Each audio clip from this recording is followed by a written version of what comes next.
On today's episode of Black People Pioneered More in the Plant Industry Than You Realize, no, white old men were not the only people to discover plants. Today we're talking with fern enthusiast and performer Reggie Whitehead, who discovered the Microsorum Whiteheadiii. The first time I actually saw it was because of a friend of mine by the name of John Banta, who was also a plant collector.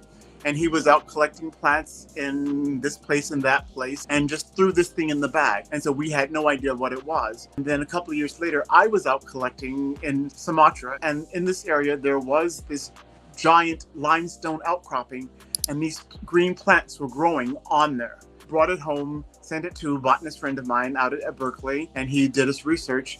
And it indeed was a fern. I thought that it was a fern. It has spores on the back. It does not look like a typical fern. Most people think of typical ferns as being very frilly.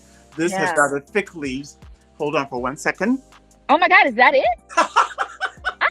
Come now. I'm in showbiz. So it has rather thick leaves. And then on the back of it, that's what the spores look like.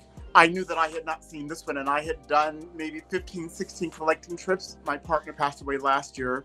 I really wanted the plant named after him.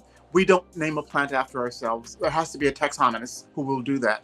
And I had given him my partner, well, he knew my partner, St. Thomas More.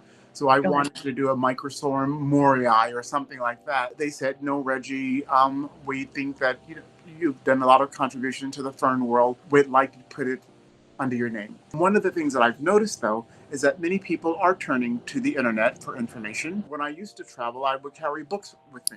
Now we can, all this information is on the internet, and so we can just carry a phone and look things up. Unfortunately, there are lots of plants out there that are not written up, and there are a lot of, even though they may be in cultivation, there's just no botanical information on them. Dr. Alan Smith at Berkeley, he's the one who wrote the paper up about the plant, and I was able to supply him all the information based on my experiences. I've been growing plants ever since I was a kid, and it keeps me sane.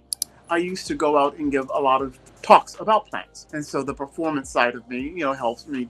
I used to be shy. I guess I still have to some extent. I learned to be more outspoken. And one of the things about theater, we research roles. In the plant world, I have to research plants. And when my partner was alive, because sometimes, you sit and kick yourself because you think that you haven't done everything that you wanted to do in life. And he would let me know, yes, you have.